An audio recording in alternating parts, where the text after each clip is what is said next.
Jagannath. So hello friends. Welcome to our channel Bapi उडली express 1313 को तो चलंतु आज रे ब्लॉग टी को स्टार्ट करवा। काली इवनिंग टाइम रे हम एठी वर्षा हेतला तो आज नेचर टी बहुत सुंदर लागुची देखंतु नेचर टी केभल लागुची। तो फ्रेंड्स आज हम समस्त कदली पत्र खाइबो तो कदली पत्र खाइबा गुटे अलगा प्रकार नियारा तो चलंतु आज कदली पत्र खाइबा। आगे मार्केट खाली दो आगे देखिनी लोकोनी को फ्रेंड्स एबे कदली पत्र बड़ा सही गला तो आज मेनू होइची साग भजा बंधाकोबी तरकारी आ सोयाबीन तो चलंतु आज कदली पत्र मजा नवा। एटी माँ खाउचंती एटी भाई एटी भौणी आ एटी भाई आ एटी माई तो आज माई भाई भौणी समस्त आज आसुचंती तो चलंतु समस्त आज कदली पत्र खाइबा। फ्रेंड्स आज कौन पाई एते आयोजन होइची चलंतु माई को पचारि बुझिबा। माई को मनु कोइ दे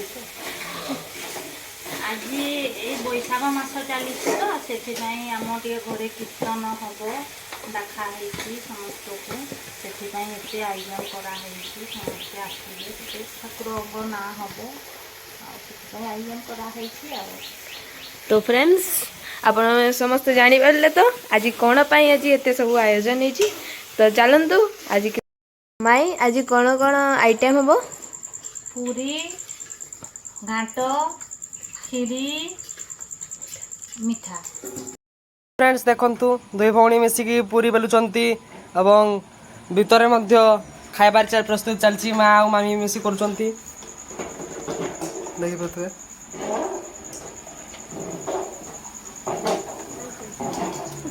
देखंतु माँ और मामी मिसी करूचंती। फ्रेंड्स एबे हम घरे बेड़ा कीर्तन आरंभ हो गला तो चलंतु देखिबा बेड़ा कीर्तन किभली होची।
कईबार काम तांकर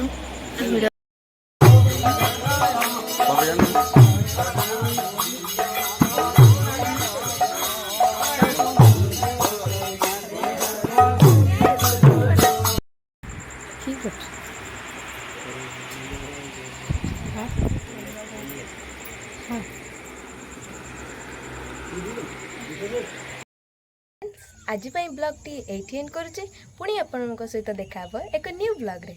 धन्यवाद।